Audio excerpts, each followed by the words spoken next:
Obrigada aí, bom dia. Obrigada pela presença, todos que estão. A Nina sabe, né? Mas vamos reforçar, nosso evento está acontecendo de forma híbrida. Então, temos os corajosos congelados aqui em Curitiba, na universidade, e temos o pessoal que está acompanhando de onde. Os fracos que ficaram. E os fracos que não vieram. Mas que está quentinho em casa. Né? Então, sejam todos bem-vindos. Agradecer a Nina da Hora, vou fazer uma breve apresentação. A Nina é cientista da computação e construção pela PUC-Rio, somos irmãs aqui de PUC-Rio, de Duque de Caxias, experiência no programa Apple Developer Academy, formação de developers da Apple para estudantes, 2018, Scholarship Apple Worldwide Developers Conference, Research Scholarship Youth Program Internet, 2020, criadora do Ogunhê Podcast, colunista do MIT Tech Review Brasil e Gizmodo, e membro do Conselho Consultivo de Segurança do TikTok, membro do Conselho de Transparência do TSE e pesquisadora CyberBricks, CTS e FGV. E vai nos dar este presente, essa palestra, com o título Ética em Sistemas Algorítmicos, qual a nossa responsabilidade, totalmente alinhado com o tema do nosso evento esse ano, que é Sistemas de Informação para um Mundo Mais Humano. Então, mais uma vez, Nina, muito obrigada, e tenho certeza que todos aproveitarão muito esse tempo, e a palavra agora é contigo. Obrigada. Obrigada, professora. Obrigada a todo mundo pelo convite. Pelas mensagens nas redes sociais, que eu não consegui responder. Em algum momento eu vou conseguir responder também. É uma pena que eu não posso estar aí presencialmente, mas também é um alívio, porque o frio aqui no Rio de Janeiro não está nem perto do frio do que está em Curitiba, e eu já estou aqui não aguentando. Né? Eu coloquei um casaco mais fininho para poder não fazer feio, né? Em frente aos curitibanos. Eu falei, não, vou falar que eu aguento. Mas eu estava com 2 casacos, meia, enfim. E não está nem 17 graus aqui, né?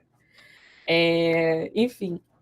E hoje, né, quando eu recebi o convite, fiquei pensando no título, fiquei pensando no tema do SBSI como um todo, né? Primeiro, eu fiquei bastante contente de ver este tema, assim como os outros que terão, que já passaram e que vão ser exibidos num evento como esse, porque mostra a preocupação interna da área da computação e do sistema de informação como um todo, perante aos problemas que estão sendo reproduzidos pelas tecnologias.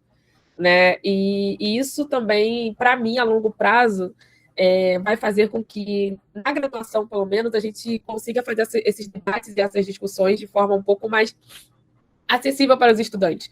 Porque hoje eu entendo que, na pós-graduação, de alguma forma, esse debate já vem sendo feito, né? Em algumas disciplinas, seminários, trabalhos, mestrado, teses de doutorado, onde as pessoas têm se inclinado a aprofundar e a compartilhar mais dessas pesquisas, mas eu acredito que na graduação a gente ainda tem um gargalo para levantar esses debates. Então, eu fico feliz quando um evento como esse se organiza para ter esses temas sendo debatidos, porque se hoje a gente ainda não tem essa possibilidade na graduação, pode ser que os alunos ou os futuros professores que estejam participando, de alguma forma, contribua para que a gente faça isso na graduação também. Então, eu geralmente, quando eu trago esse tema para aulas assim, eu faço uma divisão, né? Eu não coloco tanto tempo de slides propositalmente para poder a galera interagir, fazer perguntas e por favor, façam, porque é um tema que não tem como uma pessoa só trazer opiniões, trazer os estudos, porque senão fica muito enviesado. E eu separo um tempo para passar alguns slides, talvez, de exemplos de projetos que eu já tenha feito e projetos que eu estou hoje, que vão exemplificar a preocupação. Né? E aí, pensar nesse tema é muito interessante, porque a primeira coisa que vem, né, à mente quando a gente começa a questionar a inteligência artificial, a questionar sobre responsabilidade, a primeira coisa que vem à mente não é o ser humano, né? A primeira coisa que vem é a palavra algoritmo. É muito engraçado ver, né, que quando eu começo a trazer perguntas sobre esse tema, a primeira coisa que vem à mente das pessoas, algoritmo. A segunda coisa, rede social. E aí parece que esses 2 conceitos, eles estão soltos no mundo. ninguém criou, ninguém desenvolve eles. Eles estão ali. Rede social é uma entidade, algoritmo é uma entidade. Dificilmente a primeira coisa que vem à nossa mente é a palavra pessoa ou pessoas no coletivo, cidadãos, seres humanos. São palavras que geralmente não vêm à nossa mente quando a gente questiona responsabilidade e questões éticas na IA. E de um tempo para cá, né, vamos dizer assim, uns 5 anos, desde 2018, mais ou menos, então vai fazer 5 anos no ano que vem, eu venho tentado entender, e de fato, gente, não tenho uma compreensão, não tenho 100% da compreensão sobre esse problema. Eu venho tentando entender como que acontecem as reproduções de violências e de males sociais já conhecido por nós pelas tecnologias.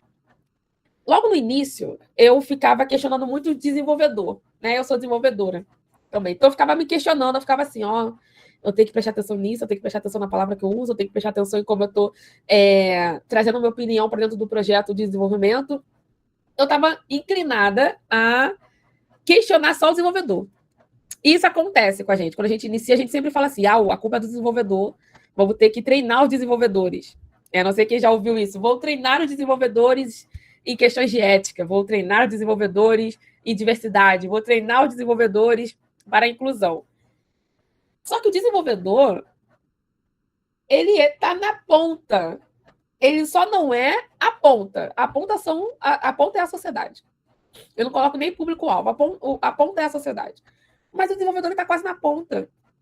Porque ele está recebendo as informações de como que a equipe de marketing ou qualquer outra coisa que esteja estruturando, ou qualquer outra equipe que esteja estruturando o projeto, está pensando o software, está pensando o produto tecnológico, e, ao mesmo tempo, ele tem que ficar acompanhando testes com grupos que possam representar quem vai utilizar esse produto tecnológico no final das contas.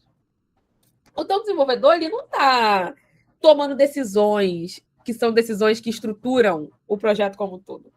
Mas ele está tomando decisões em relação ao produto tecnológico, sim, e como ele vai ser implementado. Quando a gente tem essa compreensão, diminui um pouco a responsabilidade do desenvolvedor perante a todo a estrutura de um projeto, a gente começa a utilizar um conceito que eu gosto muito, que é o pensamento computacional. Dividir para conquistar.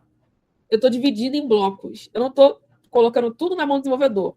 Existe o bloco desenvolvedor, mas existe o bloco designer, existe o bloco UX, existe o bloco da tomada de decisões de negócios, existe o bloco de pensar que o algoritmo ele tem que fazer parte do modelo de negócio, ou não. Né? E aí tem uma discussão muito ligada à propriedade intelectual nesse aspecto, quando a gente tem que discutir o algoritmo que está sendo utilizado em ferramentas que estão representando algum tipo de problema na sociedade. Isso em 2018, o debate era o problema do desenvolvedor. 2 anos depois, porque tem um período muito... E 2 anos eu considero muita coisa para esse debate. 2 anos depois, se centralizou o debate na inteligência artificial, mais precisamente em inteligências artificiais que usam imagens de alguma forma, ou vídeos, como reconhecimento facial, aqueles aplicativos que você usa filtros para ficar mais velho ou ficar com cara de bebê, os filtros do Instagram, o Snapchat. Começaram a surgir muitos questionamentos em como que isso estava mudando o comportamento do ser humano perante a sociedade, perante a conceitos de beleza, perante a conceitos até sobre conceitos geracionais, assim, até sobre gerações, né? O quanto que as pessoas estavam distorcendo a imagem. Evoluiu muitos problemas ligados à distorção de imagem. E aí a psicologia começou a entrar no debate. Né? E aí começaram a surgir projetos e trabalhos ligados a vamos analisar como os filtros do Instagram contribuem para que os adolescentes tenham uma percepção equivocada do que é beleza na sociedade. Né? Eu lembro de um artigo acho que foi da Folha de São Paulo, falando sobre os filtros do Instagram e o racismo. Né? Como que os filtros do Instagram reforçam um padrão racista na sociedade. E uma das pessoas que escreveu que participou dessa reportagem da Folha, que eu vou até mandar aqui, porque eu lembro que eu fui procurada, aí eu falei o seguinte, olha, eu não pesquiso filtros do Instagram com essa temática, mas eu tenho amigas que fazem isso. Eu estou mandando o link aqui no chat. A Joyce Soares é uma amiga designer, também se formou na PUC-Rio, e o TCC dela foi todo sobre isso. Então eu falei, procurem a Joyce. Eu posso falar de uma forma geral, visão computacional e outros aspectos, mas eu não posso opinar sobre o filtro do Instagram, porque eu não fiz essa pesquisa, eu não aprofundei isso. E a Joyce aprofundou. Nesse artigo, a Joyce começa a dizer como foram as etapas de pesquisa dela, ela junto com o parceiro, como que eles desenvolveram um protótipo que valorizasse a pele negra, como que eles chegaram a essa problemática. Tem outros especialistas que participam dessa reportagem. E eu estou trazendo isso porque é algo que está muito próximo da gente. Quando é algo que está muito próximo da gente, fica muito mais fácil de entender. Fica muito mais fácil de entender o problema. Qual é o problema e como lidar com ele. No caso do Instagram, e aí agora eu posso dizer isso, porque aí eu fui de lá para cá, eu fiz alguns estudos que aí eu posso compartilhar sobre os filtros do Instagram. Tem um conceito dentro da análise facial, que agora me fugiu o nome formal, mas é um conceito que ele otimiza as expressões faciais do nosso rosto. O que eu estou querendo dizer com isso? Eu vou até tirar óculos para ficar mais fácil. A análise facial ela precisa muito da íris dos nossos olhos para reconhecer que nós somos seres humanos e não deepfakes. Uma das formas de você identificar o que é uma deepfake ou não, em vídeo ou imagem, é pelo olho.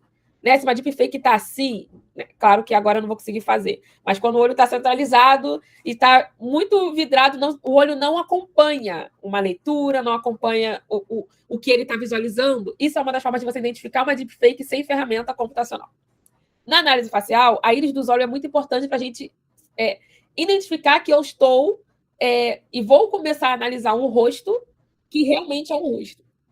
É uma das primeiras coisas que eu preciso saber. E depois eu vou indo para as expressões faciais ao redor dos olhos. A bochecha é muito importante também para a gente conseguir identificar as expressões do sorriso, as expressões quando estiver falando, da boca, isso em relação a vídeo.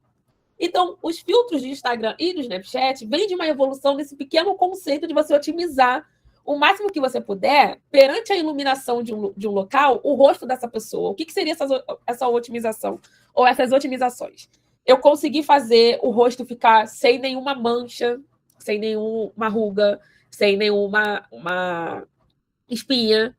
Isso já começa a ser enviesado, porque é um padrão que a sociedade impõe para as pessoas. Então, assim, aí já começa o viés. Quando esse conceito foi evoluído, esse algoritmo foi evoluído, ele evolui pensando no rosto que, para ele, que é perfeito. E um rosto perfeito é um rosto... no olhar da equipe que evoluiu esse algoritmo, é um rosto liso. É um rosto mais claro. Então, quando você usa os filtros do Instagram, você consegue perceber essas características que eu estou compartilhando aqui. Ou seu rosto fica extremamente liso, assim, né? E fica muito iluminado em alguns pontos. Bochecha, testa, o nariz afina.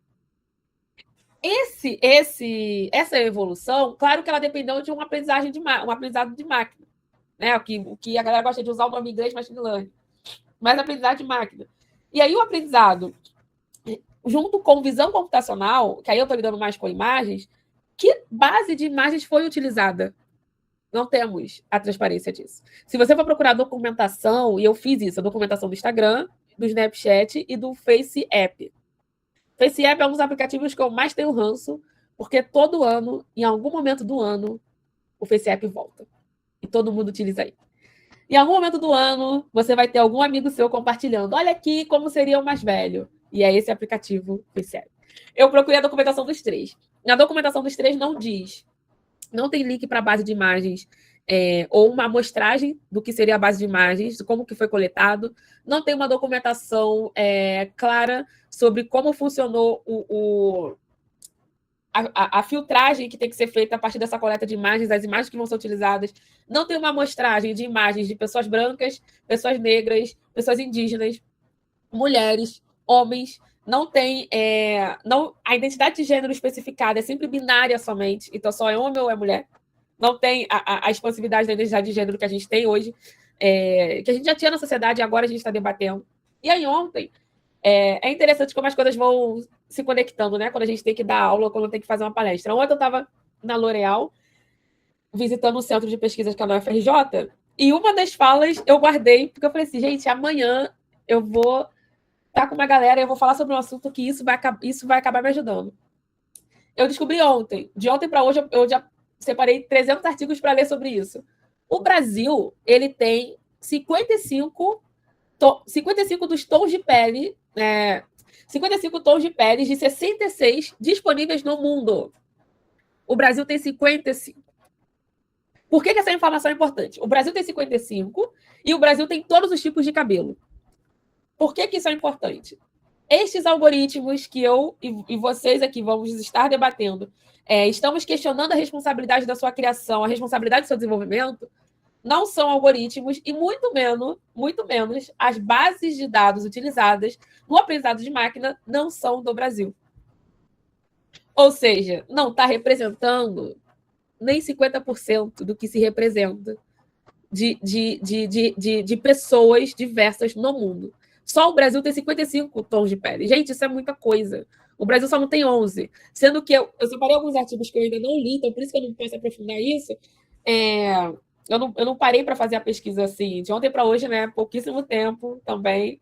Muita exigência da minha parte que eu conseguisse achar essa informação. Que esses 11 não necessariamente estão espalhados numa região só do planeta. Então, tem algum lugar, a probabilidade de ter um lugar no mundo, pelo menos, que não tenha tanta representatividade de tons de pele é muito grande. E nós não sabemos se esse local do mundo é um local que tem muita expressividade em desenvolvimento tecnológico, muita expressividade no mercado de visão computacional, muita expressividade no mercado de IA. E essa informação me chama a atenção porque aqui no Brasil, se a gente, talvez, e isso é um achismo, não está baseado, está baseado em vozes da minha cabeça. Talvez o Brasil tivesse que estar reivindicando para a gente esse lugar.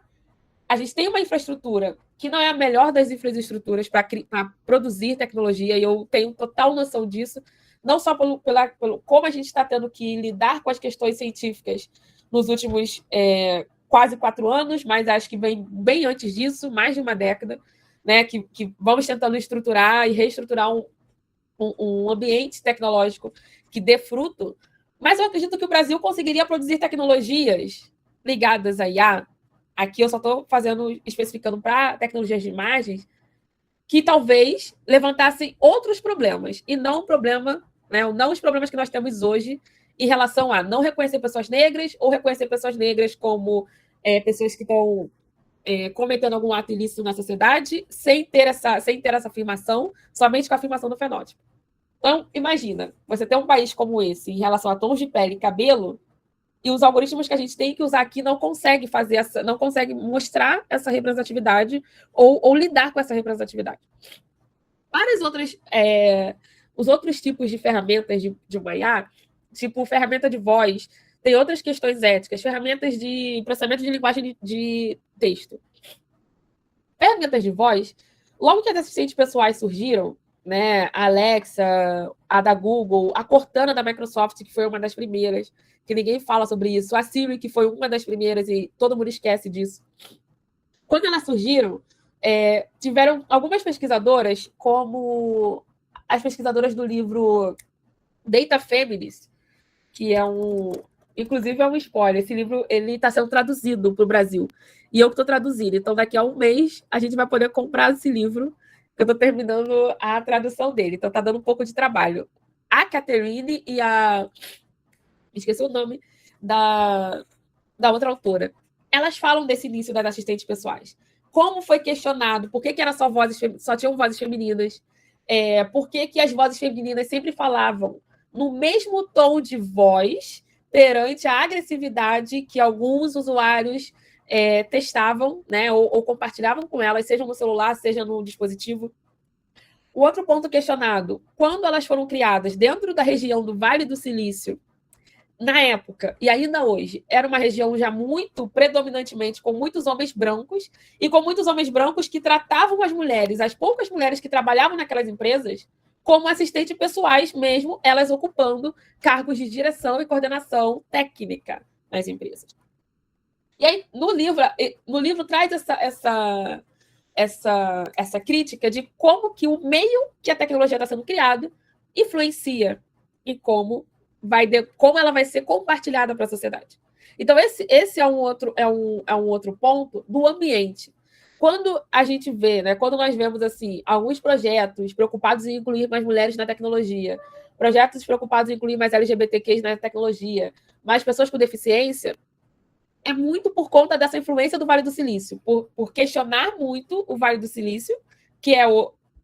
Hoje eu não sei, né? Porque tem a China, só que a China ela esconde muita coisa, a gente nunca tem certeza de nada. Mas até alguns anos atrás era a região que ditava os direcionamentos das tecnologias, o que a gente ia usar e o que a gente não ia usar. Startup virou Capricórnio, não, unicórnio. Startup tal virou unicórnio. A startup era da onde? Vale do Silício. Não. Vale do Silício. Google comprou startup que conseguiu descobrir ou conseguiu desenvolver uma ferramenta melhor de tradução de texto.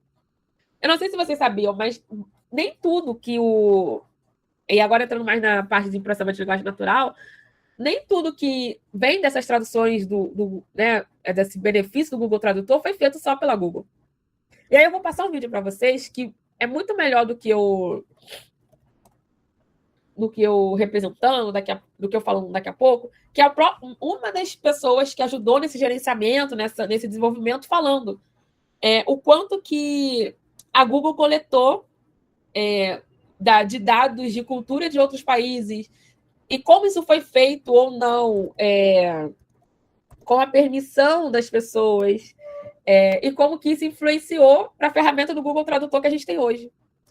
E, gente, eu não sei se vocês já pararam para participar, para questionar.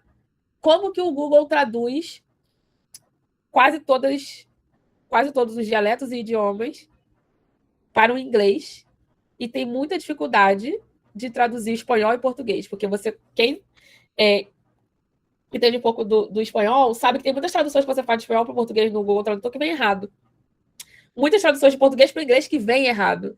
Ou que vem induzindo um viés de gênero, um viés um viés racial, um viés implícito ali que coloca aquele idioma ou aquele país em um lugar representado. Então, o Google Tradutor, ele tinha e tem essas questões que, às vezes, no uso do dia a dia não são perceptíveis. Esse vídeo que eu vou mostrar agora, a Shoshana Zuboff, que foi uma das primeiras a falar sobre o próximo assunto que eu vou trazer em relação à responsabilidade, que é capitalismo na vigilância. Ela não foi a primeira a falar isso, mas ela foi a pessoa que cunhou o termo. Academicamente, isso é muito importante. Ela foi a pessoa que sintetizou que é capitalismo da vigilância. Mas muita gente já falava sobre essa prática, né? Sobre nada ser de graça, porque a gente vive no capitalismo, a gente já sabe disso. Nada é de graça dentro do meio digital. Se nada é de graça, se tudo é de graça, você está pagando com você mesmo. E aí está sendo representado em tipos de dados, na quais você pode representar. Acho que eu consigo compartilhar a tela aqui. Agora, vocês já estão vendo a minha... agora que vai.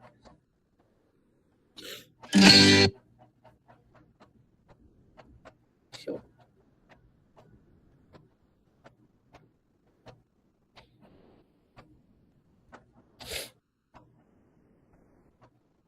Some control over what we give them.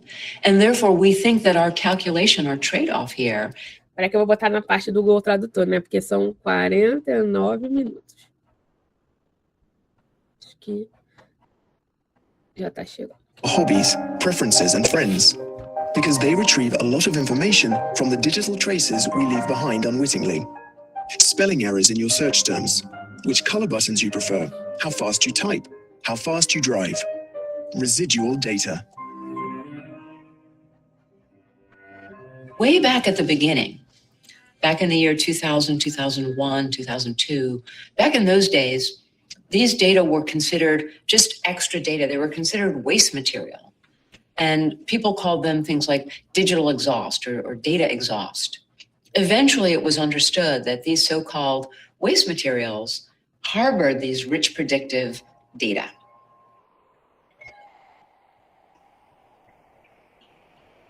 The search information we retain, we do for quality purposes. So for example, the Google spell checker, our did you mean feature that appears on Google, has been built using long periods of data around someone issuing a query and then issuing another corrected query right after that, and us learning those corrections. And it actually takes more than 30 days worth of data to build the world-class spell corrector that we have. The companies like to say, we collect data so that we can improve our service. And that's true. They collect data, and some of it is used to improve the service to you. But even more of it is analyzed to train what they call models. Bom. Então, no início do Google, na busca, o que eu estava buscando já era utilizado para treinar os modelos para o Google Tradutor. Se você for ler a documentação, isso eu fiquei sabendo por causa desse documentário, que eu vou mandar o link aqui, para quem quiser assistir depois. Foi um documentário, desses documentários por ai, meu Deus, agências independentes, assim, de audiovisual, e que aí eles conseguiram juntar essas pessoas para poder falar sobre isso. Na época, estava bem no início. Eu acho que a Shoshana tinha acabado de lançar o livro tinha sido traduzido para outros idiomas. Ele tinha sido lançado no Brasil pela Companhia das Letras, então foi nesse período. Eu, sinceramente, não sabia que o que eu estava digitando, isso porque eu já nasci com o Google meio encaminhado, e aí quando eu me dei conta de usar a tecnologia, o computador, essas coisas, eu estava na época tinha o Bing lá, o Bing estava, que também, meu Deus, eu lembro, eu passei por essa época, então não sou tão nova. E aí, quando o Google chegou, a gente já estava acostumado a usar esse outro buscador eu acho que na época era da Microsoft. Mas imagina, você ficar pegando de várias localizações diferentes, como as pessoas estão fazendo a busca e entendendo o comportamento de como as pessoas escrevem, como que as pessoas, o que elas costumam errar mais de palavras, o que elas costumam consertar ou não, porque tem isso também. Se eu escrever uma palavra errada e o Google entende, eu não vou consertar o que eu escrevi. Ah, tá, ele entendeu, aqui tá aqui o link. Isso, o fato de eu fazer isso já é um dado comportamental que é analisado pela empresa. Se isso vai ser feito para compartilhar anúncio, compartilhar dados com alguma empresa que queira te oferecer cursos diversos, eu não sei. A gente não tem essa transparência. E quando se fala e quando questiona esse lugar do capitalismo da vigilância, questiona, às vezes, aqui no Brasil, de forma muito superficial. Ah, olha, então é só as empresas serem transparentes e vai dar tudo certo. Não. É só abrir a ferramenta para a academia utilizar? Não. Porque a evolução desses problemas que acabam recaindo sobre o entendimento ou não de responsabilidade, a evolução disso chegou num ponto que a responsabilidade está sendo colocada sempre como uma responsabilidade ligada à máquina, ligada ao algoritmo, ligada a um conceito abstrato que é a IA, que é a inteligência artificial. Mas a responsabilidade nunca está sendo conectado aos seres humanos, porque o conceito de responsabilidade está ligado a relações humanas. E nós estamos esquecendo disso.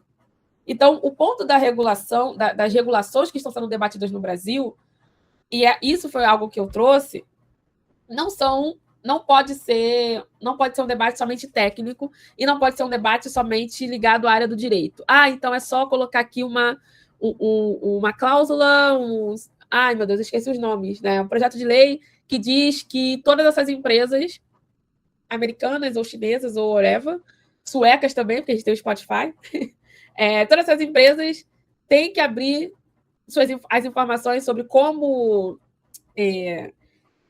faz moderação de conteúdo, como que faz análise dos dados que são coletados, e isso vai resolver o problema. Sabe por que não vai? A gente tem hoje, aí é um debate para encerrar, para encerrar essa parte, né? Para a gente, para dentro das perguntas e de conversar sobre. Quando a gente diz que é somente isso que vai resolver, a gente esquece que nós, dentro da área de open source, eu sou a favor, sim, eu sou a favor da transparência de tudo isso, mas a gente tem uma questão de segurança que precisa ser debatida. Um exemplo que eu gosto de usar no Brasil é o nosso CNPJ. Né? Dados, CPF, são dados abertos, foi uma conquista, logo depois da ditadura, de você ter processos abertos, de você ter esses sistemas de dados abertos, transparência para a sociedade. Só que um CNPJ, se você não tem o endereço virtual, ele tem o seu endereço físico. E aí, hoje, isso, por exemplo, é um dado perigosíssimo para quem está sofrendo perseguição política ou algum tipo de perseguição da forma que o Brasil está hoje. Porque isso já é usado para você promover ataques físicos a essa pessoa. Então, olha como é complexo. Há 20, 30 anos atrás, isso foi muito benéfico para o Brasil. Hoje, a gente tem que pensar muito bem como que faz com a transparência e dados sensíveis. Porque evoluiu os tipos de ataques que podem ser feitos a partir da tecnologia. Mas aí, claro, isso não depende da tecnologia que está sendo usada. Isso depende do ambiente das pessoas e do contexto social que está sendo imposto para aquele desenvolvimento e para aquela evolução. Então, é muito complexo pensar tudo isso com ferramentas tecnológicas que não foram pensadas, criadas a partir da socialização, interação e cultura do Brasil. Então, eu estou insistindo nisso não como um lugar de vamos acabar, gente, não vamos usar mais Google Meet, acabou. Vamos só usar agora quando a gente criar uma ferramenta de videoconferência brasileira. Não. Não é sobre isso, mas é sobre a gente entender que as responsabilidades, elas também estão dependendo de ter essa noção para que isso faça parte do debate. Se isso vai ser resolvido agora, daqui a 5 anos, 10 anos, eu não sei. Mas a gente precisa ter noção de que nós estamos utilizando e idealizando ferramentas algorítmicas com a partir de uma visão que não é uma visão brasileira. E o que são visão brasileira, o que são visões brasileiras? É que, gente, que lide com os problemas que a gente tem aqui. Sabe, é muito fácil alguém chegar aqui e falar, de fora falar, nossa, o Rio de Janeiro é muito violento. Vou criar um aplicativo que vai resolver problemas da violência do Rio de Janeiro. E aí eu tô falando, gente, que foi uma situação real para mim. Eu fui, né, me chamaram para uma conversa, falei assim, tá bom. Quando eu cheguei, eu ouvi exatamente isso. E aí esse aplicativo eu fiz para resolver o problema da violência do Rio de Janeiro. Aí eu olhei assim, eu falei, o que eu respondo agora, né? Vamos ver o que... Me deu vontade de rir, eu confesso. Que eu falei, ai, meu Deus, né? E lá vamos nós. Não se resolve males sociais, problemas sociais com tecnologia. Nós não podemos resumir a nossa responsabilidade cívica social a algoritmos e ferramentas que a gente sequer sabe como as decisões estão sendo tomadas. Então, para mim, assim, ao meu ver, desses anos que eu tenho estudado, eu acho que a gente tem que direcionar muito melhor o caminho do debate sobre responsabilidade IA, mas principalmente fortalecer que os males sociais não são resolvidos sem as relações humanas e sem a gente. Não existe... E os estatísticos, quando eu falo isso, eles falam, olha, Nina, você está fazendo a estatística de ser diminuída. Eu falei, não, amigos, de forma alguma. Dados são confiáveis? Eu boto um ponto de interrogação e um ponto de exclamação. Porque depende de muita coisa. Coleta, de onde vem essas bases, qual foi o processo de filtragem para a base ser o que ela é hoje. Gente, depende de tantas perguntas que, obviamente, não vão ser respondidas somente pela área da computação. Então, eu encerro aqui essa parte mais de diálogo. Eu tenho alguns slides para passar, mas eu acho que eu posso passar de acordo com as perguntas ou com a interação, mas eu agradeço mais uma vez, porque eu acho que são passos importantes que nós estamos dando em congressos, eventos, aulas, a forma que for possível hoje de conversar e dialogar e debater, sobretudo, sobre isso, pensando no Brasil e possivelmente pensando na América Latina e em algum momento pensando no mundo. Mas eu gosto de ir devagar. Vamos pensar o Brasil primeiro, porque nós precisamos entender esse universo que chegou, de repente, tudo evoluiu muito rápido e a gente não está conseguindo fazer os debates de forma muito acessível. Então, super obrigada pela oportunidade desse diálogo com vocês.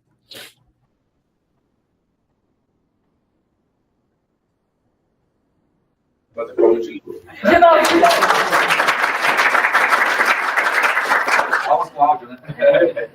Batemos 2 vezes aqui, Nina. Excelente para tu escutar. Obrigada parcialmente, porque eu sei que a gente tem ainda um longo período de conversa aqui, tenho certeza. E já que o Celso já levantou a mão, o Luiz Celso, nosso professor aqui do DAIF, está acompanhando remotamente. Celso, fica à vontade, pode ligar o microfone, câmera. Obrigado, né? Nossa, um prazer ouvir a Nina, sempre a gente acompanha ela e eu fico muito feliz de tê-la aqui, né? Nina, eu sou professor de ciência de dados, né, e sou da computação, então acho que você deve entender isso, né? Como eu me sinto.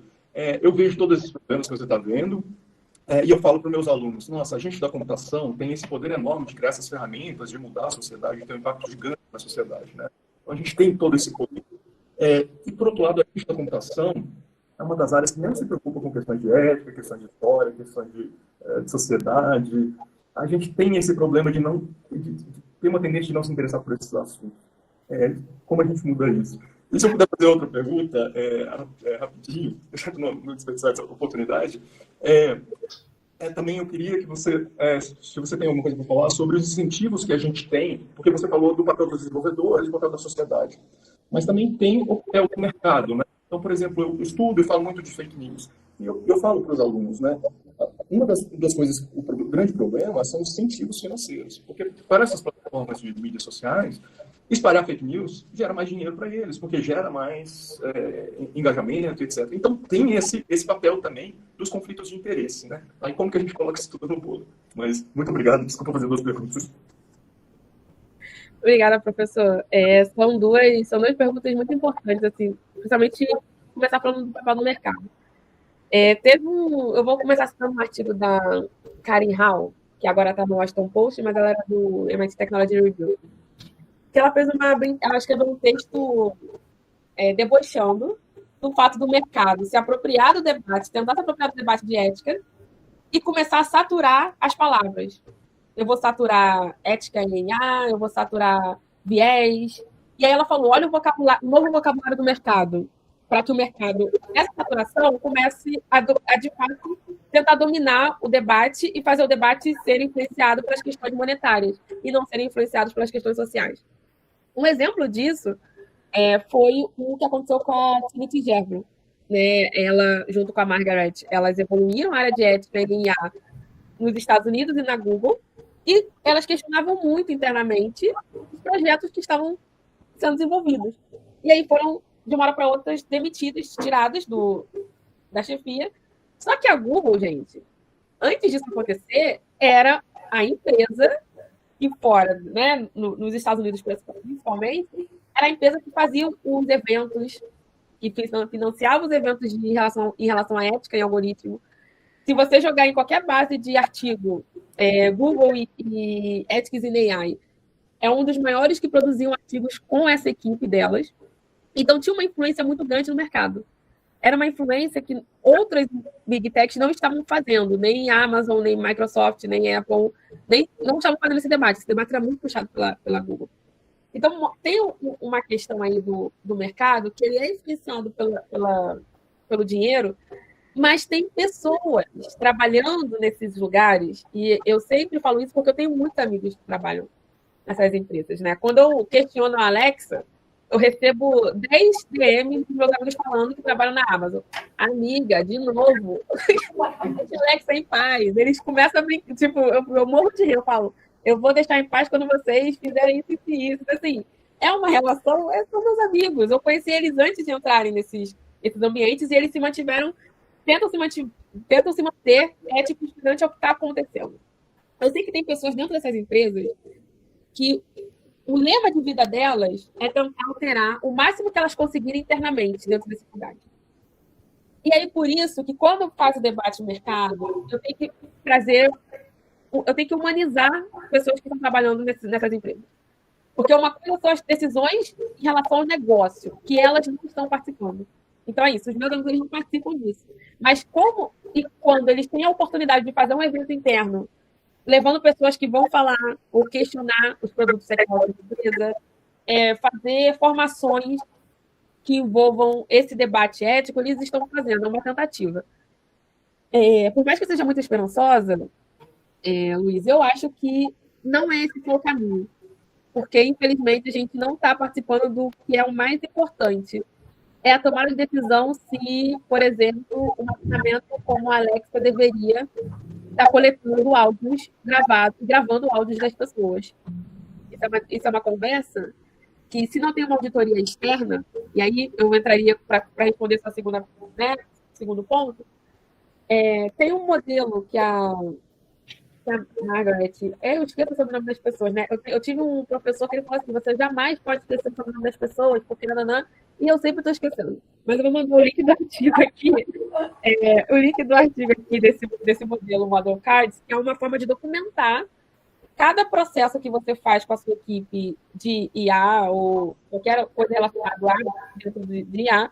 Você vai montando cards explicativos, tanto para a equipe, quanto para o resto das pessoas da empresa, como para quem está fora.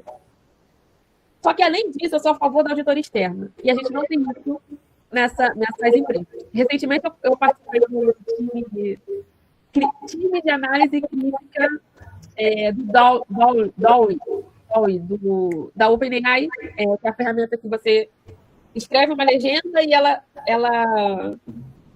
cria uma imagem. Então, se eu escrever eu sou o sol, mas ela não sabe quem sou eu. Isso é uma coisa para vocês testarem. Testem que vocês vão ver o que vai sair. Eu participei de um equipe de análise externa e o meu papel era analisar viés racial e viés de gênero. Bom, por quem criou a OpenAI? Não vou dizer. Vocês pesquisem e vocês vão entender o meu suspiro. E foi muito, muito, muito interessante. Foi o debate ali, a equipe toda, muito legal. Mas auditorias externas, elas só são efetivas se você tiver do outro lado uma pessoa que esteja disposta a ouvir. Viés de gênero, viés racial não se resolve em 3 meses. Não se resolve. E não se resolve com ferramentas tecnológicas somente. Então, aí tem uma complexidade do mercado, que além da influência do dinheiro, se está disposto a ouvir o que a gente levantar de questionamento. Então, eu acho que hoje, o pouco que estão conseguindo fazer, estão tentando fazer, estão conseguindo. Que é as equipes, muita equipe no Brasil, dessas empresas, que estão muito preocupadas, tipo assim, e elas concordam com tudo que a gente questiona, só que elas não podem simplesmente jogar para o alto o emprego delas. Então, tem esse outro entendimento. Estão tentando, mas ainda assim, quem toma as decisões, que estrutura esse debate do mercado, infelizmente, não está preocupado com a melhora, mas está preocupado em melhorar a imagem da empresa perante a sociedade. Então, é muito complexo, é muito difícil, eu não te dei uma resposta objetiva, porque não existe, e eu não acho que a gente esteja no lugar hoje de, por exemplo, não aceitar financiamentos dessas big techs para pesquisas. Eu acho muito difícil dizer não, e olha que eu nunca estive nesse lugar de... Não, óbvio, eu disse não para outras coisas muito individuais minhas que eu podia dizer e não impactar nada. Mas hoje, laboratórios, universidades, eu acho muito difícil dizer não, por toda a estrutura de debate difícil que a gente está passando, e também porque eu só posso questionar uma tecnologia que eu conheço. Então, para eu questionar hoje o reconhecimento facial, que foi a maior parte dos últimos 2 anos que eu pesquisei, foi porque eu trabalhei numa startup de robótica, lidei com reconhecimento de voz, lidei com reconhecimento facial, aprendi o máximo que eu pude nessa startup de robótica aqui do Rio, o máximo que eu pude fora dela, o máximo que eu pude pesquisa, o máximo que eu pude no laboratório, para eu saber o que eu posso questionar e o que eu quero questionar. Então, aí tem esse pensamento também. O quanto que o mercado também contribui para a gente, entendeu que a gente vai falar mal. Eu acho. Entendeu que a gente quer melhorar, vamos colocar assim. Quando a gente entendeu que a gente tem que melhorar, a gente vai ter que passar. Não tem como. Não tem como entender isso de forma abstraída e só com teoria.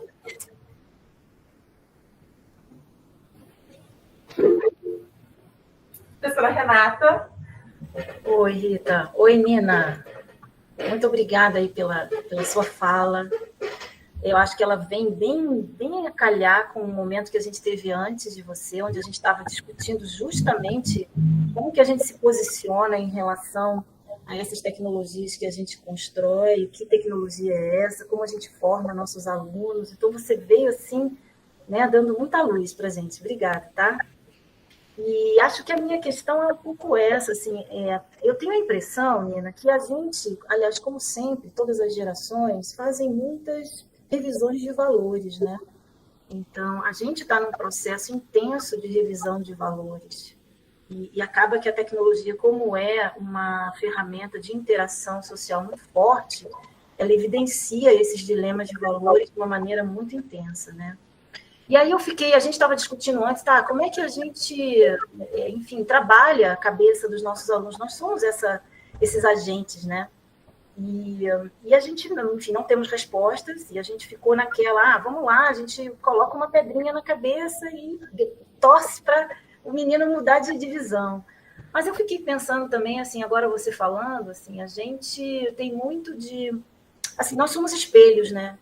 Então, às vezes a gente fala tecnologia, mercado, o aluno, o sistema, né? E a gente se isenta, né? É uma tendência natural nossa. Então, a gente... E aí eu fico me pensando assim, tá, o quanto a gente reflete sobre o nosso uso de tecnologia, sobre o nosso aprendizado de tecnologia, sobre o quanto a gente reforça o mercado, sobre o quanto a gente consome essas tecnologias. Porque antes da gente até ensinar a interferir nesse processo, a gente tem que fazer essa reflexão também, né? E não sair nessa, vou resolver o problema da violência do Rio de Janeiro. Mas quanto eu contribuo para a violência do Rio de Janeiro? E vou resolver? Né? E não sei, achei que sua fala me fez refletir nesse sentido. Queria compartilhar esse momento aí com você. Nina, Renata, já que vocês estão tocando nessas questões aí que nos afligem tanto, que é a questão da tomada de decisão dentro das organizações e tudo. Nós, na academia, a gente sempre nós estamos aqui no evento de pesquisa, mas a gente tem que pensar que a gente faz pesquisa, de certa forma, até para instruir a nossa aula, né? Nós somos professores, antes de mais nada. Então, nós estamos formando cidadãos, né? Nós não estamos formando tecnólogos ou tecnicistas, nós estamos formando cidadãos. Não adianta tentar mudar o que as empresas fazem e pensar na empresa como sendo um ente que toma decisões por conta própria. São cidadãos lá dentro tomando decisões. Para que essas decisões sejam melhores, mais justas, mais adequadas a essa revisão que a gente faz até de como deveria ser, e como nós deveríamos ser como humanos, né? Talvez o melhor caminho seja justamente o caminho da educação, né? E quando a Nina disse que alguns dos colegas dela estão dentro dessas empresas tentando reverter, a empresa quer fazer uma coisa diferente, mas eles estão lá de alguma forma tentando colocar um pouco dessa civilidade para dentro das empresas, é porque eles ainda não são quem está no comando dessas empresas. Mas talvez seja só uma questão de nem uma geração, de meia geração, né? Então nós temos que continuar insistindo que essas pessoas que hoje estão tomando decisões no nível intermediário dentro das organizações, elas vão ser, em algum momento, aquelas que vão estar tomando também as decisões num nível mais elevado. Então, assim, só para enfatizar aqui que para a gente ter um SI mais humano, a gente tem que focar muito aquela preocupação da professora Rita na sessão anterior, da professora lá da professora Vanessa, né, dizendo como é que o que eu tenho que dizer para o meu aluno em sala de aula. A gente tem que ter uma formação de tecnologia para a cidadania, né? E agora, Nina, você falou muito ali nos algoritmos que são usados até para tratar imagem e tratar som e tudo mais. E quando você estava falando isso, eu estava olhando para o teu cabelo na tela e para o cabelo da professora Renata.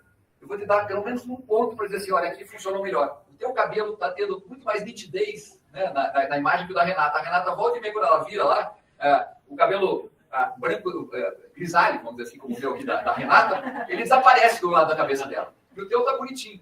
Então, de forma alguma, estou dizendo tecnologia, como já discutiu, que tecnologia nunca é neutra, né? Ela sempre tem seus propósitos, mas eu acho que até para a gente buscar convergência, nós temos que começar a olhar assim, a tecnologia, às vezes, ela está nos empurrando para reafirmar ideias que nós queremos combater, mas nem sempre ela está fazendo isso. E quando a gente só aponta, vamos dizer, onde a gente percebe que isso está acontecendo, talvez a gente crie, pelo menos aqui o meu, para usar um termo, do meu lugar de fala aqui, né? Branco, meia-idade, meio grisalho, né? Alto, tudo jogando, de certa forma, atualmente meio contra mim. Eu diria o seguinte, acho que a gente tem que procurar muito mais onde nós somos todos iguais do que onde nós somos diferentes, porque nós somos todos humanos, né? E acho que é isso que a gente tem que impor, tem que impor, não é palavra, isso que a gente tem que incutir nos nossos, nessa nova geração. Nós somos todos muito mais iguais do que diferentes, mesmo tendo que representar as nossas diferenças, tendo que aceitar as nossas diferenças, mas valorizar o fato de que nós somos todos humanos. E a partir daí, da minha visão, a partir daí nós conseguimos construir aquilo que nós todos estamos tentando buscar, né? Que é um mundo mais justo para todos nós. Né? Mas, enfim, só para a minha fala aqui vamos investir nesses alunos lá do primeiro período da graduação, do segundo período, que é onde a gente começa a fazer com que eles percebam que o mundo pode ser diferente. Eles vão ser, e principalmente os sistemas de informação, eles vão ser os CEOs ou CIOs das empresas, porque os engenheiros de computação, os cientistas da computação, eles entendem o detalhe, mas eles não conseguem ver o todo. Né? É isso. O Alexandre, eu só acho o seguinte, estamos botando muita responsabilidade nos garotos. A gente tem que botar na gente também, tá?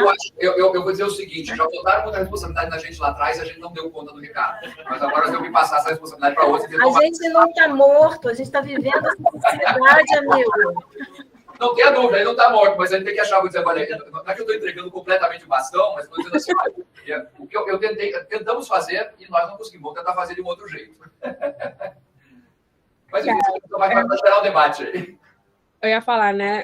Que bom, gente, se vocês já passaram do primeiro período, né? Tá vendo que a responsabilidade para quem está entrando agora vai ser.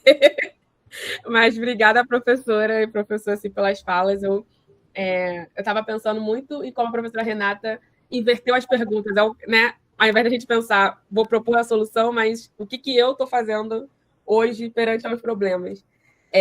Isso é dizer que a responsabilidade está com a gente, não está com essas máquinas, não está com o outro. E é muito difícil ter essa noção.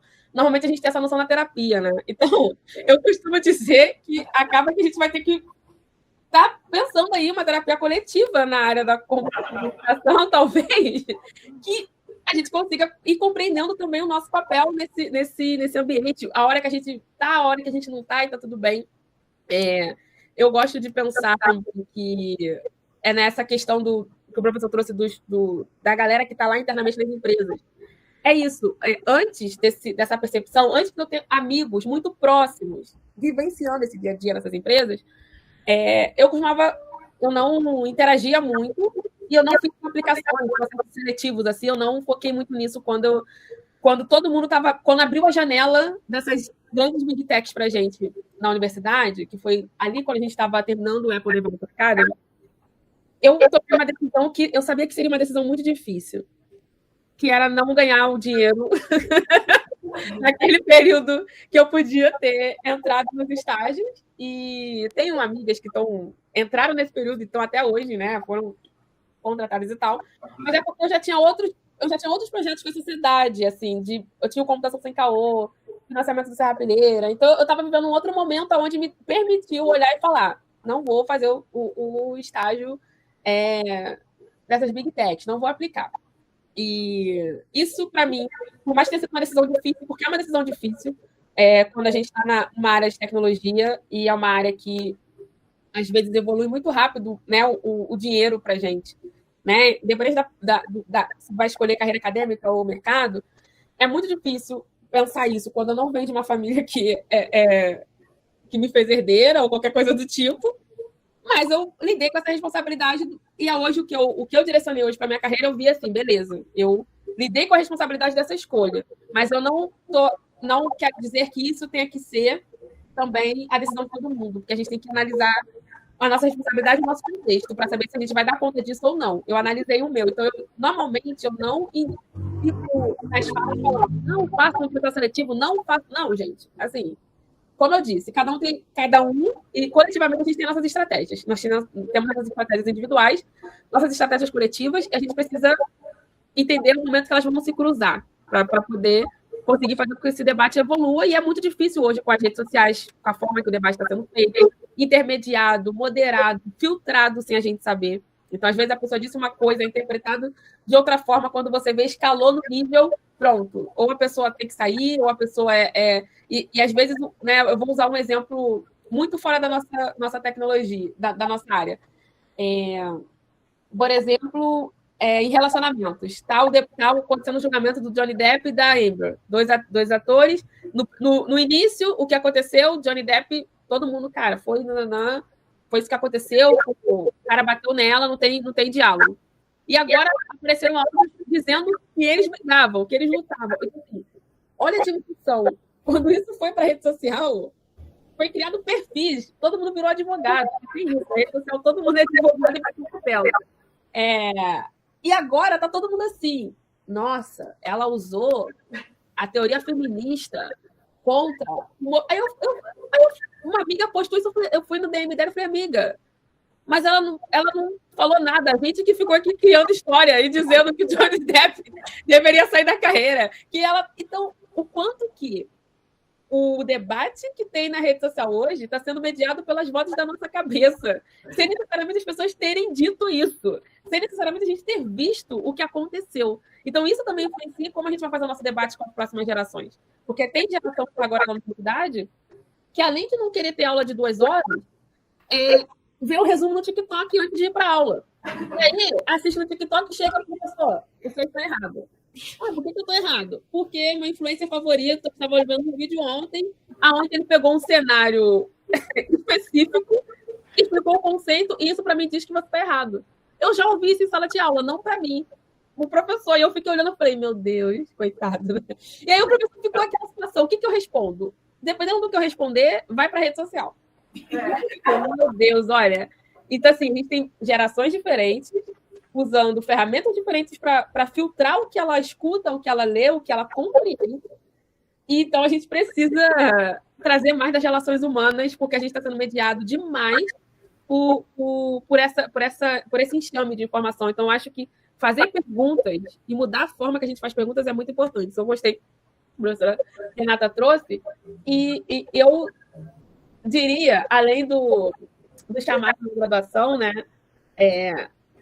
como trazer os professores de outras áreas para estar debatendo junto, porque às vezes a resposta não vai estar com a gente. Eu, sinceramente, já aceitei e tem muita coisa que não tem resposta.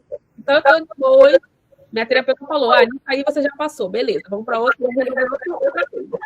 Beleza, aqui, tranquila, aos 23 anos, não vou conseguir dar conta disso, vou pedir ajuda, vão ter outros professores, vão ter outros pesquisadores, e eu acho que a gente precisa, na computação, trabalhar bem isso com a gente, né?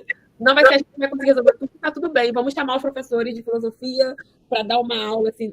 Eu entrei agora, depois desses anos, eu entrei agora na TW, né? E aí, agora eu estou lá como...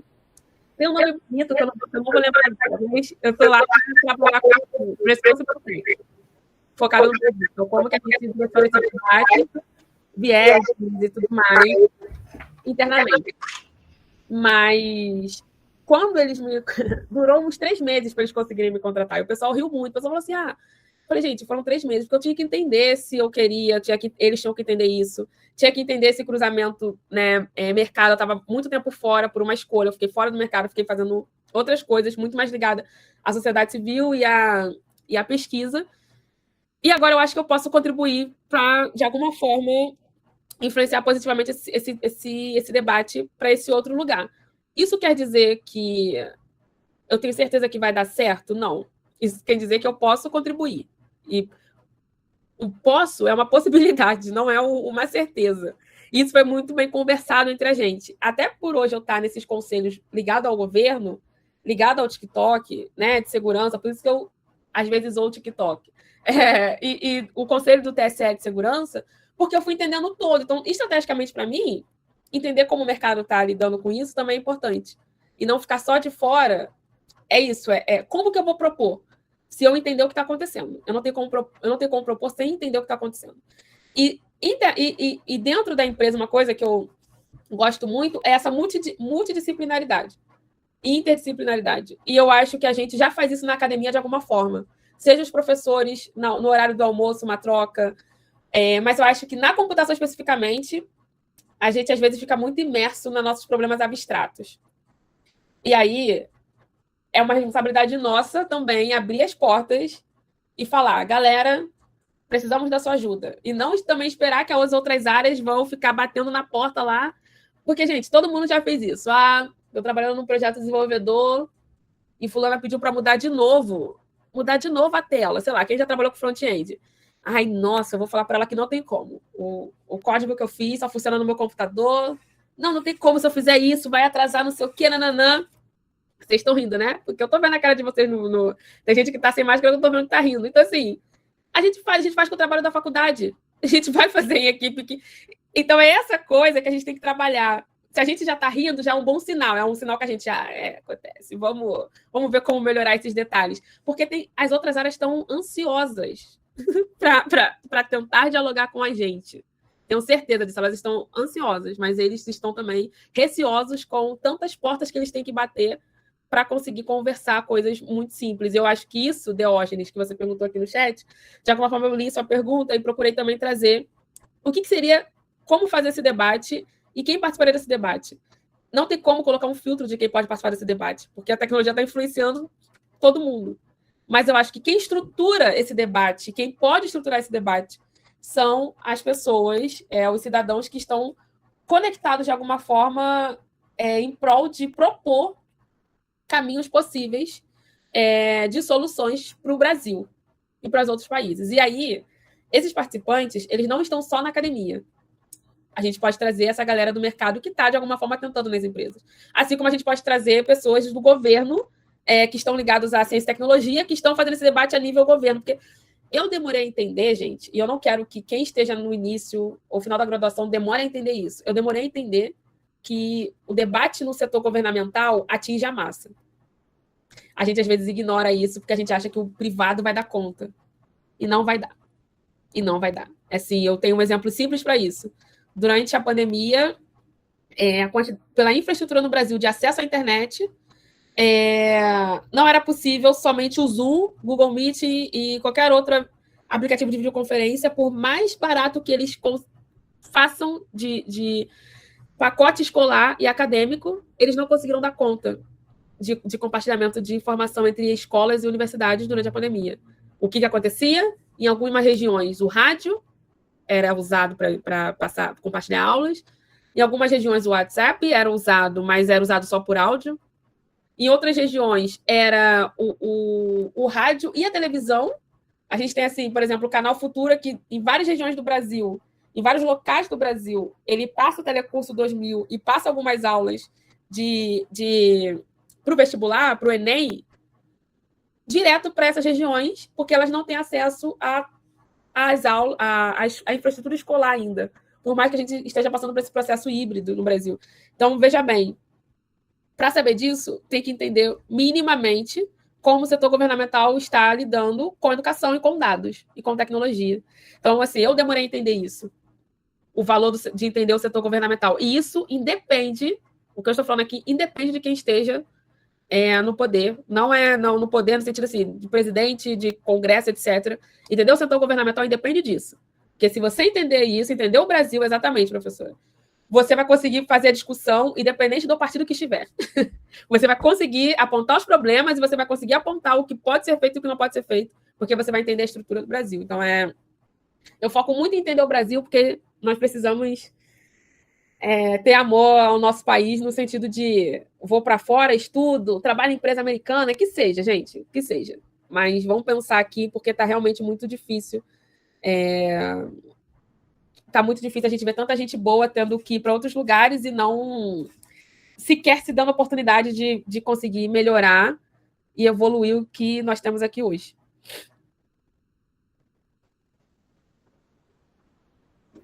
Mais alguém gostaria de fazer algum comentário, alguma pergunta? Deixa eu fazer uma pergunta, Nina. Tudo bem. Bom, Nina, meu nome é Tadeu, sou professor daí da Unirio, no Rio. Né? Eu queria parabenizar pelo seu discurso, suas falas, sua palestra, foi muito legal. E nesse ponto, né, de falar de governo, de informação, recentemente eu tenho me interessado muito por transparência. E eu vi que você ia para as transparências do sistema eleitoral e tal. Eu sempre falo para os meus alunos e colegas, né, que a gente faz sistemas de informação não pensando apenas no técnico, mas pensando em melhorar a vida das pessoas. Nesse sentido, né, transparência, a gente tem, embora tenha leis e tal, a nossa transparência vem sendo atacada nos últimos anos.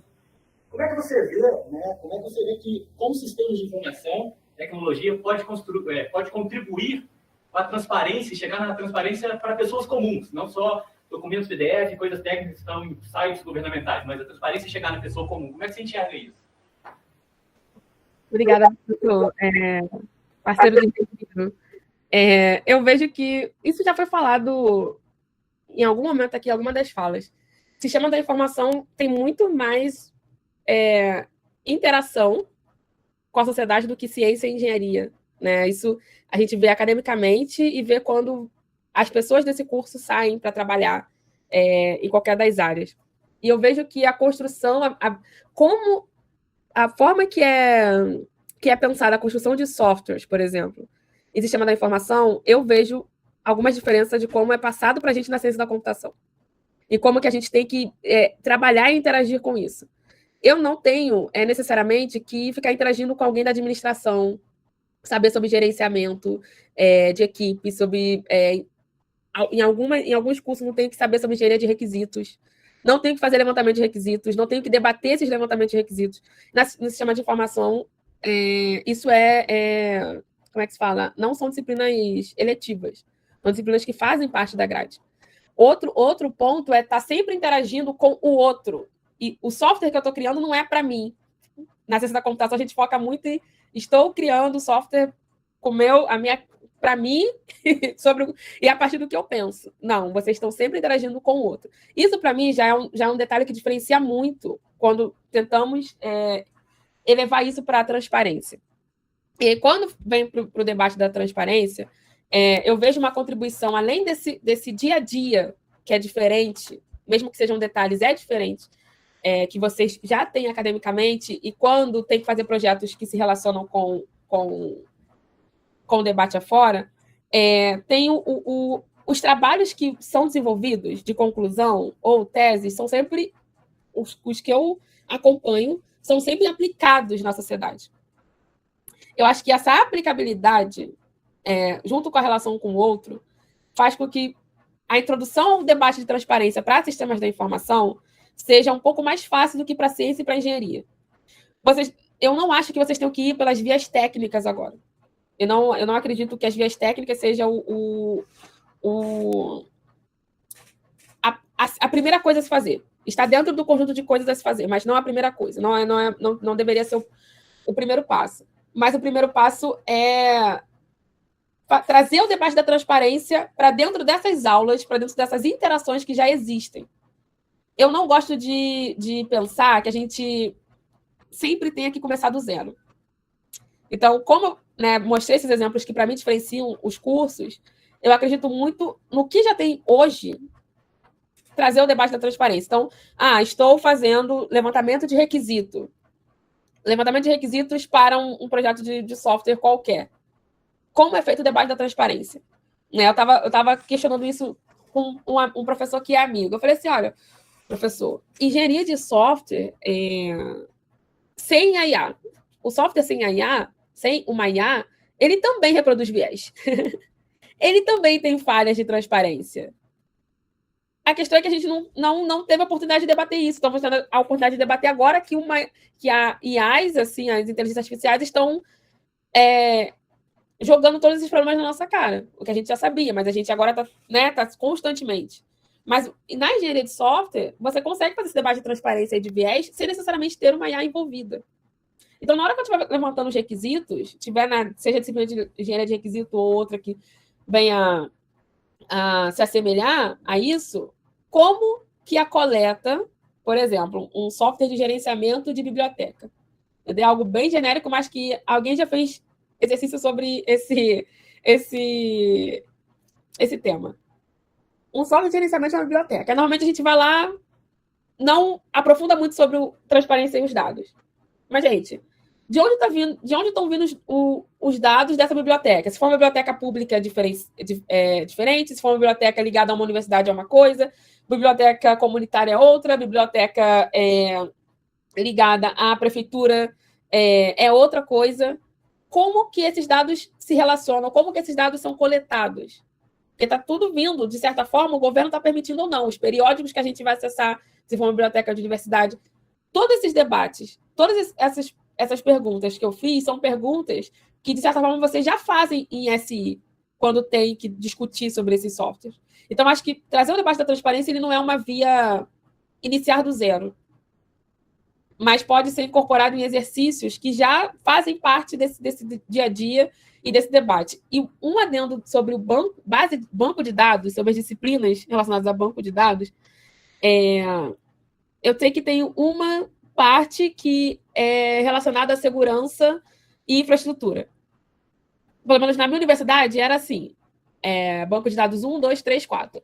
Aí o 3, que era infraestrutura e segurança, fazia tudo junto, né? Você não era as relações entre dados e base que eu queria entender. Era como eu ia estruturar um ambiente com segurança e integridade dos dados, etc. Em nenhum momento o professor trouxe, na parte de segurança, exemplos de ataques cibernéticos ligados às plataformas que a gente mais usa hoje. Todas já passaram por isso. Como que a gente analisa os casos de como que elas lidaram com isso? E se isso faz, e da forma que elas lidaram diante dos conceitos que estão sendo apresentados. Então, acho que falta muito isso. Acho que falta também exemplos mais próximos do que a gente está lidando hoje. E aí eu estou sendo um pouco injusta, porque para o professor isso é muito difícil. Além de organizar os slides das aulas, a bibliografia e tudo mais, ficar prestando atenção no debate atual de ataques relacionados à base de dados que possam ser aproveitados em sala de aula.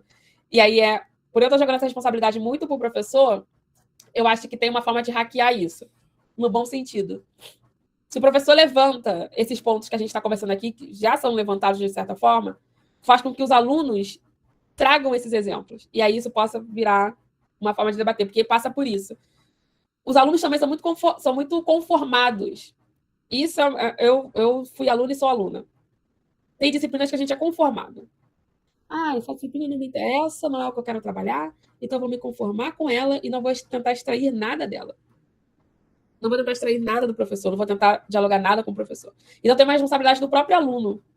Né? Tem alunos aí, tem a responsabilidade do próprio aluno de que esse debate seja feito. E eu estou focando em sala de aula porque eu acho que a gente precisa... Eu sou a favor de sempre incentivar, se possível, que os alunos dentro de SI, Ciência da Computação e Engenharia, passem pela universidade, de certa forma. Pelo networking, pelo processo de foco, né, de direcionamento, pelo processo de troca de conhecimento, e para acabar com essa ideia de que tudo vai ser resolvido com uma garagem em casa.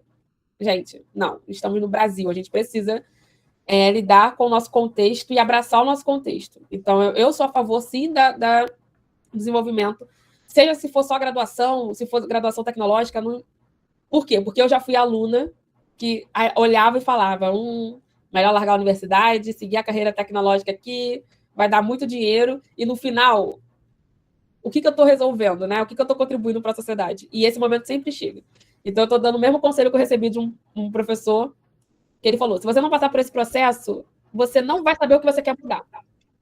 Então, assim, isso passa pela pergunta que o professor está dando. Se ele não passasse por esse processo, ele não saberia, ele não diria, olha, como que você vê, Nina, transparência, governo e sistemas de informação. E a última coisa né, porque eu acabo respondendo, eu falo muito, desculpa, é que vocês fazem as perguntas também que eu tenho que dar uma contextualizada na minha própria cabeça para eu conseguir contribuir de volta. SI hoje, gente, é o sistema de informação, da forma que está organizada hoje, graduação, mestrado e doutorado, os tópicos, é o que está mais próximo do que está acontecendo em tempo real na sociedade. Principalmente no debate governamental.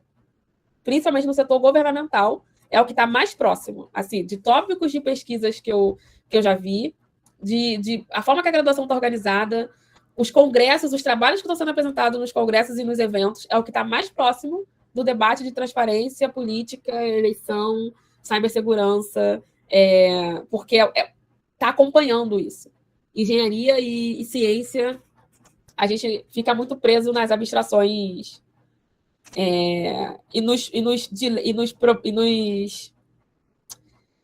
nos problemas que nós temos que resolver, que são problemas estritamente técnicos e abstratos.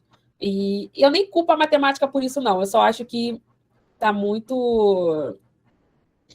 num caminho muito diferente do que eu vejo em SI. Então, eu acho que vocês também estão bem posicionados para atrair mais o debate de transparência e para participar mais disso. Eu vou te convidar mais para esses debates lá na Unirio, tá? Ah, boa. Eu gosto da Unirio, tenho trabalho perto dela. Nina, muito obrigada. Eu estou em dúvida se a Renata e o Cian estão assistindo um jogo, porque eles estão lá assim, ó, sabe? Ou se estão te ouvindo falar, porque eles estão assim, ouvindo. A gente fica muito feliz de ver a sincronicidade. Parece até que a gente combinou com a Masterclass de antes, né? Todas as nossas incomodações de como a gente fala para o pessoal discutir e como também eles saem dali daquele ambiente de discussão, mas eles têm que ganhar o dinheiro. Né? A empresa que eles vão ter, que vão oferecer um trabalho, um estágio, não tem toda essa preocupação e a gente está discutindo sobre isso. Mas muito obrigada pela tua fala, muito lúcida, muito atual, muito holística, palavras que a SI gosta, né? Porque assim. Esse é um bom debate, pessoal. E assim. Não sou o único. E assim, eu quero ser tua amiga, tá? Eu quero que tu seja amiga. Eu quero poder ser sua amiga da vida da hora. A gente está muito alinhado, assim. Acho que tomara que o Brasil não te perca, tomara que o Vale do Silício, tomara que o Brasil te proporcione um salário de Vale do Silício, uma satisfação de retorno da sociedade, de reconhecimento. Então, a gente fica muito feliz. Infelizmente, eu até deixei um pouco mais, porque a gente começou atrasado, né? Então, tem um espaço para uma última pergunta quer dizer, uma última pergunta, se alguém quiser, se alguém, Cian ou Renata, quiser, ou da plateia também. Deixa o Cian para a Renata lá, que eles estavam tão entusiasmados. Você merece fazer um fechamento. Ó, o Cian, consegui. Então, a pergunta do Cian. Obrigado, Nina. Obrigado, Rita. Nina, excelente fala, muito obrigado. Gratidão mesmo por todas essas reflexões. Eu tinha feito várias anotações, assim, por exemplo, você tinha falado dos dados que são utilizados como base, como a gente poderia trabalhar esses dados, e tem várias questões em relação a como coletar esses dados, como, na verdade, anotar, né? Porque se a gente está falando de fazer isso de uma forma automática, como anotar isso? Uma coisa é fazer isso num contexto de uma Big Tech, outra coisa é fazer isso num contexto que não é da Big Tech, né? Então, são questões que a gente também precisa trabalhar, e aí, de um ponto de vista mais técnico. Mas, enquanto a gente estava aí nas discussões, a questão que veio mais para mim foi a questão da conscientização. Então, a gente pode pensar assim, o quanto refletimos sobre as forças de mercado? Quem é o mercado?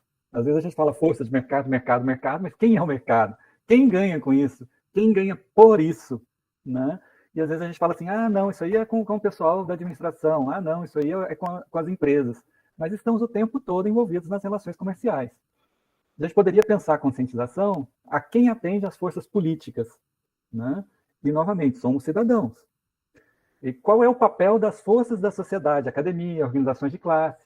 Vivemos em uma sociedade, e talvez esse papel nosso da academia, da sociedade, ele ficou muito tempo aí, digamos, se retraindo. Né? Então, as nossas falas, elas precisam ser trazidas à tona novamente, e é um pouco o que você vem fazendo. Então, agradeço isso aí, é um pouco que a gente também tem tentado fazer como professores, ou aqui também, né, nessas discussões, tentando refletir.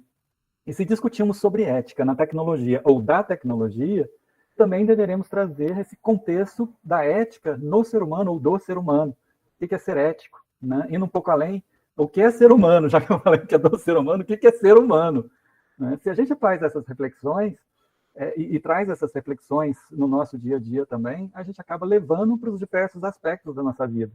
Né? Então, assim, essa reflexão que você traz, e essa tradução ou transcrição que eu trouxe também, para a gente refletir e construir esse lugar onde a gente acha que deveria ser mais ético, mais humano. Então, obrigado aí pela palestra, pela fala, e obrigado aos colegas também por essas reflexões. Era isso. Oi? Obrigada, professor, pelas palavras. Sim. A galera tá no chat, eu só li agora, gente, algumas mensagens. É isso, eu concordo, sim, vocês já estão saindo na frente para esse debate, então continuem. Continuem trilhando esse caminho. Qualquer coisa, eu estou aqui para contribuir da melhor forma que for. Eu agradeço pelo espaço, agradeço pela troca, pelas palavras compartilhadas aqui, pelas perguntas muito bem feitas e questionamentos colocados. E eu concordo muito com o professor Chan, pronunciei certo? Nós precisamos fazer muito mais essas perguntas. Quem nós somos, quem é esse mercado, quem está participando disso. Trazer a ética para o nosso lado, né? Ela já está do nosso lado, só que em algum momento a gente perdeu um pouco e colocou ela lá muito longe desse debate, a gente precisa resgatar isso e entender que as relações humanas são importantes em meio a essas relações digitais. Temos que fortalecer isso também dentro da computação. Então, como eu disse logo no início, eu fico muito feliz mesmo, porque vocês não estão me vendo presencial, mas eu fico animada assim, quando eu estou presencialmente. Aí eu, às vezes, até fico andando para lá e para cá falando, porque aqui eu estou tendo que ficar sentada. Controlar minha agitação, mas eu, de fato, fico muito, muito feliz de ver um evento com a importância que tem para a área da computação como um todo, trazendo esses debates, não só comigo, mas com o anterior e com os próximos. Então, assim, obrigada por estarem repensando e pensando esses caminhos para a gente, com a gente. Isso, de fato, é muito importante. Eu espero que, enquanto alunos, a gente saiba valorizar isso. Isso é o que vai permitir a continuidade. Então, muito obrigada mesmo. Espero os amigos da Unirio. Eu visito a Unirio há muito tempo, é mais fácil para mim, perto do trabalho. E a gente toma café não, eu não tomo café, mas a gente toma um chá, ou qualquer outra bebida que eu possa citar aqui. Ou uma Coca-Cola. Professora Rita e todos que falaram, eu já considero vocês amigos, tá? Os alunos também que estão aí rindo, já considero amigos, meus amigos aí que estão em alguns lugares do Brasil, em Curitiba, só não me convidem para o frio de Curitiba. Se vocês me convidarem para outra coisa, eu aceito, mas não me convidem quando estiver muito frio, que aí eu não vou conseguir nem sair, não vou pegar nem avião. Mas super obrigada. Mas aí não tá frio, viu? Já estão pensando em chamar para o Adam Lovelace Day, Nina, em outubro. Mas olha, pode ser online, tá? Não. As meninas vão adorar te ver. Ótimo. Gente, a Nina participou de um livro escrito por uma equipe de alunos, inclusive a Bruna tá ali, Nina te assistindo. Bruna, desculpa que eu não fui presencial, Bruna. Desculpa, gente. Caminho da computação, né, Bruna? Então, fazendo a propaganda aqui do livro feito na UTF, pelos aí, por nossos alunos. Enfim, amiga Nina.